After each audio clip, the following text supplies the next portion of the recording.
Student कैसे हो आप सब लोग। आई होप आप सब लोग बहुत ही ज़्यादा अच्छे होंगे। तो आज के इस वीडियो में हम लोग बात करने वाले हैं एसएसबी हेड कांस्टेबल कम्युनिकेशन के बारे में, जिसमें कि आज की इस वीडियो में मैं आप लोगों को फिजिक्स के कुछ इंपॉर्टेंट क्वेश्चन कराऊंगा।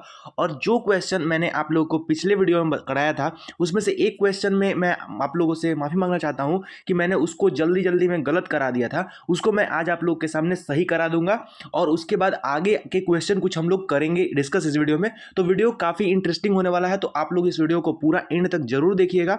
और अगर आप लोग चैनल पे पहली बार आए हो तो चैनल को सब्सक्राइब किए बिना मत जाइएगा। तो चलिए वीडियो को स्टार्ट करते हैं। और वीडियो में आप लोगों को कुछ इंपॉर्टेंट टिप्स भी मैं देने वाला हूं एग्जाम के रिगार्डिंग में, और एग्जाम आप लोग का कब तक होगा एक एक्सपेक्टेड डेट भी मैं आप लोग को आज बता दूंगा, जिससे कि आप लोग को एक टारगेट हो जाएगा कि हाँ आप लोग का एग्जाम कब तक हो जाएगा। क्योंकि 22 तारीख को तो अब तो मेरे को ही भी नहीं लग रहा है, क्योंकि यहाँ से जो इन्फॉर्मेशन आया हुआ था कि 22 तारीख को आप लोग का एग्जाम होने वाला है, वो मुझे ही अब नहीं लग रहा है कि अब वो होगा। क्योंकि एडमिट कार्ड ही अभी तक नहीं जारी किया गया। आज 20 तारीख हो गया, तो एग्जाम का कोई कीमत पे भी नहीं हो सकता एग्जाम। ठीक है दोस्त। तो आज मैं आप लोगों से एक्सपेक्टेड डेट एक कर दूंगा कि हाँ यार आप लोग इतना तारीख तक अपना सिलेबस को कंप्लीट कर लो और रैपअप कर लो अपने तैयारी को। फिर आगे चल के हम लोग बात करते हैं, जो भी आगे होगा उन सभी बातों को मैं आगे आप लोग के सामने डिस्कस करूंगा। तो चलिए वीडियो को स्टार्ट करते हैं। और सबसे पहले उस क्वेश्चन से आप लोग को डिस्कस करूंगा जो क्वेश्चन मैंने आप लोगों को गलत करा दिया था। ठीक है, जल्दी जल्दी में थोड़ा सा गलत हो गया था दोस्त, उसको ज़्यादा माइंड मत कीजिएगा। मैं आप लोगों को आज सही करा दे रहा हूँ उसको, ठीक ना। तो चलिए वीडियो को स्टार्ट करते हैं। ये रहा दोस्त आप लोगों के सामने वो क्वेश्चन था जो कि यहाँ पे मैंने आप लोगों को कराया था। When distance between two charge increase then potential energy will be. देखिए मैंने यहाँ पे क्या पढ़ लिया था, दो चार्ज के बारे में मैंने वहाँ पे पढ़ लिया था।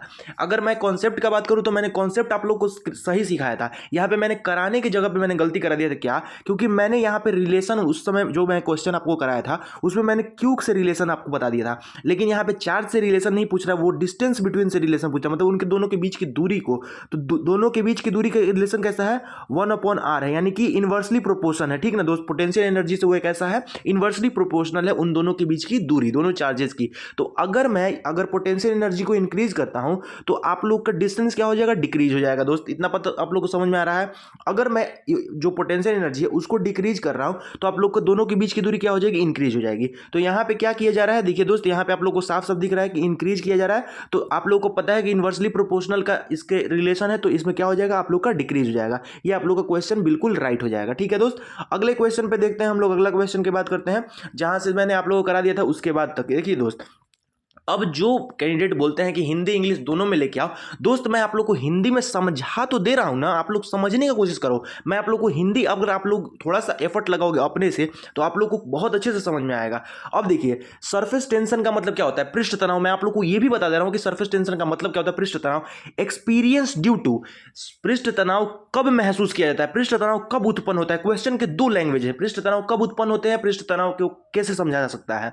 तो पृष्ठ तनाव को हम लोग कोहेसिव फोर्स से ही समझे जा सकते हैं। जब तक हम लोग के बॉडी पे कोहेसिव फोर्स काम नहीं करेगा, कोहेसिव फोर्स एक्ट नहीं करेगा, तब तक हम लोग पृष्ठ तनाव का अनुभव नहीं कर सकते हैं। इसको आप लोग हिंदी में लिख लो अपने कॉपी पे कि ससंजक बल, कोहेसिव फोर्स को बोला जाता है ससंजक बल, और इनहेसिव कोहेसिव फोर्स आप लोग का हो जाएगा ससंजक बल, और इनहेसिव फोर्स हो जाएगा आप लोग का असंजक बल। जो एक कोहेसिव फोर्स होता है और असंजक बल एक होता है, तो यहाँ पे कोहेसिव फोर्स जो होता है उसको ससंजक बल कहा जाता है, ससंजक बल। ठीक है दोस्त, इसको आप लोग हिंदी में लिख लो ससंजक बल। क्योंकि आप लोग को क्वेश्चन आएगा कि पृष्ठ तनाव को आप लोग कब महसूस कर सकते हो, पृष्ठ तनाव कब उत्पन्न हो सकता है। दो तरह से क्वेश्चन आ सकते हैं, तो इसमें आप लोग आंसर लगाओगे कोहेसिव फोर्स के कारण, यानी कि ससंजक बल के कारण। ठीक है, आई होप आप लोग को समझ में आ गया होगा। अब अगले क्वेश्चन को देखते हैं। देखिए दोस्त, ये क्वेश्चन आप लोगों को एग्जाम में पूरा एकदम इसको हाईलाइट कर लो कि इसको, ये क्वेश्चन आप लोग के एग्जाम में हमेशा आ सकता है। मतलब हमेशा तो नहीं, मतलब आएगा ही आएगा ये क्वेश्चन, किसी ना किसी शिफ्ट में आएगा। अगर आप लोग का दो शिफ्ट होगा तो एक शिफ्ट में इसी लॉजिक पे एक क्वेश्चन आप लोगों को पूछा जाएगा। ठीक है, अब क्या लॉजिक रहेगा ये मैं आप लोगों को समझा रहा हूं। ठीक है, समझिए ध्यान से। अब देखिए, आप लोगों को दो बातों का यहाँ पे जानना जरूरी होगा। एक आप लोग का समांतर क्रम संयोजन और एक आपका श्रेणी क्रम संयोजन। अब देखिए, यहाँ पे मैं आप लोग को दो बातें क्लियर करना चाहता हूं। अगर आप लोगों को, देखिए दोस्त, यहाँ पे आप लोग 2 मिनट मेरे बात अगर ध्यान से सुन लोगे तो आने वाले जितने भी क्वेश्चन इस बेसिस पे होंगे वो सारे क्वेश्चन आप लोग सही कर लोगे। तो पूरा एकदम कॉन्सेंट्रेट होकर यहाँ पे सुन लो मेरा बात, ध्यान से सुनो। देखिए, मैं आप लोग को एक रफ फिगर बना रहा हूं यहाँ से। ऐसे ऐसे एक हो गया यहाँ पे 2 ओम का चार्ज है और 2 ओम का रेजिस्टेंस है और यहाँ पे भी 2 ओम का रेजिस्टेंस है। ठीक है, मान लो यहाँ पे कुछ दूसरा कुछ है 3 ओम का है। ठीक है, अब देखिए दोस्त, मैं आप लोग को जिस तरह से मैंने इसको कैसे समझा था उस तरह से मैं आप लोग को समझाने की कोशिश करूंगा और आप लोग को 110% हो जाएगा कि आप लोग को पता चल जाएगा कि ये कैसे आप लोग सही कर सकते हो इसको। देखिए दोस्त, अगर ये दोनों आमने सामने है तो क्या है, ये दोनों क्या है, समांतर है। दोनों क्या है, समांतर है। तो समांतर आप लोग को है कि आप लोग को अगर इसको समांतर संयोजन करना है, समांतर इक्विवेलेंट करना है तो किस तरह से करोगे। समांतर में रेजिस्टेंस दिया हुआ है, यहाँ पे क्या है, रेजिस्टेंस है। दो तरह से क्वेश्चन पूछेंगे, एक रेजिस्टेंस देके एक कैपेसिटेंस देके। मैं आप लोग को रेजिस्टेंस का अभी क्लियर करा दूंगा और कैपेसिटेंस का जब क्वेश्चन आएगा तो उस समय आप लोग को कैपेसिटेंस का क्लियर करा दूंगा। ठीक है, अब देखिए ध्यान से मेरा बात सुनिए, इन दोनों को क्या करना है, इक्विवेलेंट करना है हमको। समझ में आ रहा है आप लोग को। देखिए दोनों कैसे हैं, एक दूसरे से समांतर में है, मतलब दोनों एक दूसरे के हैं, यानी कि यह क्या है, प्रतिरोध है। प्रतिरोध, प्रतिरोध का प्रति आप लोग लीजिए, प्रति मतलब क्या होता है, बट्टा में। यानी कि अगर आप लोग को समांतर दिए हुए हैं, ये दोनों एक दूसरे से समांतर हैं, तो इनको आप लोग को जब जोड़ना है तो 1/2/1/3 करना है। तो 6 इसका ये हो जाएगा एलसीएम, 3 दूनी 6, 2 तिहाई 6, 5/6, तो 6/5 आप लोग का यहाँ पे ये आ जाएगा। इन दोनों का आप लोग का इक्विवेलेंट कितना आएगा, तो 6/5 आएगा, क्योंकि 1/r को अगर आप लोग पलटिएगा तो 5/6 तो यहाँ से आएगा और इसको उलट दीजिएगा तो 6/5 यहाँ से आ जाएगा, यानी कि r इक्विवेलेंट आप लोग को कितना हो जाएगा, 6/5 हो जाएगा। इतना बात समझ में आ गया। मैंने आप लोगों को क्या बताया, प्रतिरोध का प्रति आप लोग समझ लीजिए, प्रतिरोध का प्रति आप लोग समझिए। प्रति मतलब क्या होता है, बट्टा, यानी कि 1/, प्रति मतलब कि प्रति मतलब 1/, बट्टा में कुछ भी। ठीक है, समांतर क्रम है, समांतर मतलब एक के दूसरे के नीचे बट्टा है ना दोस्त। देखिए एक चीज जो है वो दूसरे के नीचे है, तो हमको क्या करना है, इन दोनों को प्रतिरोध भी है और एक दूसरे के नीचे भी है, तो समांतर क्रम में अगर प्रतिरोध दिया होगा जोड़ने के लिए तो हम लोग उसको कैसे जोड़ेंगे, 1/, करके उसको जोड़ेंगे। इतना बात समझ में आ गया। अब यहीं पे रहता बात कि आप लोगों को क्वेश्चन दिया रहता इस तरह से, दो तरह से दिए रहते, 2 और 3 दिए रहते और यही बोला जाता कि ये भी प्रतिरोध ही है। तो इसमें क्या करना है, आप लोग को डायरेक्ट जोड़ देना है, यानी कि इनका हो जाएगा 5 आंसर, डायरेक्ट हो जाएगा। ये आपका हो जाता है श्रेणी क्रम संयोजन। ठीक है, श्रेणी क्रम संयोजन और समांतर क्रम संयोजन आप लोग दोनों समझ गए प्रतिरोध में कैसे होता है। अब ये क्वेश्चन आप लोग को जरा सा भी हार्ड नहीं लगेगा। कैसे नहीं लगेगा, ये देखिए मैं आप लोग को समझाने की कोशिश कर रहा हूं। देखिए क्या बोल रहा है, find resistance if r is equal to 3 pi. 3 pi नहीं, 3 ओम है। ठीक है, r की जगह पे 3 ओम पुट कर लीजिए, 3 ओम 3 ओम 3 ओम और 3 ओम। ठीक है, अब देखिए यहां पे कैसे करना, आर इक्विवेलेंट कैसे करना है, निकालना है, इसको ध्यान दीजिएगा आप लोग। आप लोगों को पहले क्या करना है, जब मेरे को ये यहां पे जब मेरे को रखना है इसको, तो जब मैं इस दोनों को क्या करूंगा, 3 ओम मेरे को करना है इस जगह पे, तो 1/3 प्लस 1/3 करूंगा, तो ये इक्विवेलेंट यहाँ पे दोनों एक दूसरे कैसे हैं, समांतर है ना दोस्त। देखिए ये दोनों एक दूसरे कैसे समांतर है, तो इन दोनों से, माफ कीजिएगा दोस्त थोड़ा सा मैं समझा रहा हूं आप लोग को। ये देखिए ये दोनों किस तरह से, ये आर और ये आर किस तरह से हैं, ये दोनों आर आप लोगों को एक दूसरे से समांतर है। समांतर में मैंने आप लोगों को कैसे बताया, प्रतिरोध रहे समांतर रहे तो 1/, करके बनाना है। तो 1/3 प्लस 1/3 कीजिएगा तो कितना आएगा आप लोग को, 2/3 आएगा, 2/3r यहाँ पे आ जाएगा, 2/3r। अब देखिए यहाँ पे जो आप लोग बनाए हैं, यहाँ पे इसको रेजिस्टेंस के तौर पे यहाँ पे रख देते हैं हम, 2/3r के तौर पे कर दिए, यहाँ पे हो गया यहाँ पे आंसर। अब देखिए अब जब ये यहाँ से हो गया यहाँ पे, तो 2/3r यहाँ पे आ गया है दोस्त। यहाँ पे इतना बात समझ में आ गया, 2/3r यहाँ पे समझ में आ गया किस तरह से हो रहा है, 2/3r हो गया। अब देखिए अब बचा कौन कौन सा चीज, ये जो है मेरा ये 2/3r हो गया यहाँ तक, इसको मेरे को और नहीं देखना है, ये है ये r प्लस 2/3r और ये r। अब इन तीनों को अगर आप लोग इसका एलसीएम लोगे तो इस r का वैल्यू कितना बताया गया है, 3, इस r का कितना वैल्यू बताया गया है, 3, दोनों को ऐड करोगे इसका आंसर आप लोग को हो जाएगा 8/3r। ठीक है दोस्त, आप लोग को आई होप आप लोग को समझ में आ गया, ठीक ना। क्योंकि देखो ये जो है ये अब किस तरह से हो गया, ये इसको अगर यहां से ऐसे करके खोल दोगे, इस दोनों को ऐसे करके खोलोगे, देखो इसको ऐसे कर खींचोगे, इसको ऐसे कर खींचोगे, तो ये एक लंबा तार की तरह बन जाएगा। कैसे बन जाएगा, यहाँ पे ये हो जाएगा, इसे ऐसे, फिर ऐसे, फिर ऐसे ऐसे, ये ऐसे रह जाएगा। ठीक है दोस्तों, ये आप लोग को करना है। ठीक है, आई होप आप लोग को समझ में आ गया होगा, और नहीं आया तो आप लोग दोबारा देखोगे वीडियो, अच्छे से समझ में आ जाएगा, खुद से बना लोगे अपना दोस्त, ठीक ना। अब ये देखो ये क्वेश्चन क्या है, काफी इंपॉर्टेंट क्वेश्चन है, स्टोक्स लॉ से क्वेश्चन आता ही है। और यहाँ पे तो क्वेश्चन का आप लोग को ये क्या बोलते हैं, डेरिवेशन पूछ दिया गया है, लेकिन क्वेश्चन किस तरह से पूछेगा ये भी मैं आप लोग को आज समझा दूंगा। ठीक है, देखिए क्वेश्चन क्या है, the small drop of a liquid of radius r is falling in a liquid then its velocity will be proportional to। अब देखिए स्टोक्स लॉ क्या कहता है, इसको समझिए। बोल रहा है स्मॉल ड्रॉप यानी छोटा बूंद, लिक्विड ऑफ रेडियस, छोटे बूंद का रेडियस, छोटे बूंद के लिक्विड का radius is falling in a liquid, then एक अलग से लिक्विड में गिराया जा रहा है, it's velocity will be proportional to, उसका वेलोसिटी किसके प्रोपोर्शन हो जाएगा दोस्त। अब देखिए यहां पे मैं आप लोग का कंसंट्रेशन चाहता हूं, क्योंकि फिजिक्स में आप लोग कंसंट्रेट रहोगे तब तक आप लोग को समझ में आएगा, और कंसंट्रेशन अगर आप लोग का हटा तो आप लोग को क्वेश्चन समझ में नहीं आएगा दोस्त। तो आप लोग ध्यान से इस क्वेश्चन को समझने की कोशिश करो, क्योंकि यहां से क्वेश्चन हर एक एग्जाम में पूछे ही पूछे जाते हैं। आप लोगों को सिर्फ याद क्या करना है दोस्त, आप लोग को सिर्फ याद ये फॉर्मूला करना है बस, और कुछ आप लोग को नहीं याद करना, एक सिंगल और कुछ भी नहीं याद करना आप लोग को सब कुछ आप लोग खुद से निकालने की कोशिश करोगे। और आप लोग मेरा बात मानो कि अगर आप लोग इसको समझ लेते हो ना, तो आप लोग खुद से इस तरह से करोगे ना, तो जो आप लोगों को खुद कॉन्फिडेंस आएगा कि मैं खुद से, मैं एक समय पे इसको समझ में नहीं आता था और मैं खुद से इतना ड्राइव कर ले रहा हूं, तो आप लोग के ऊपर खूब, आप लोग का जो मोटिवेशन वो काफी ज्यादा ऊपर हो जाएगा, ठीक ना। आप लोग इसको ध्यान से समझने की कोशिश करो।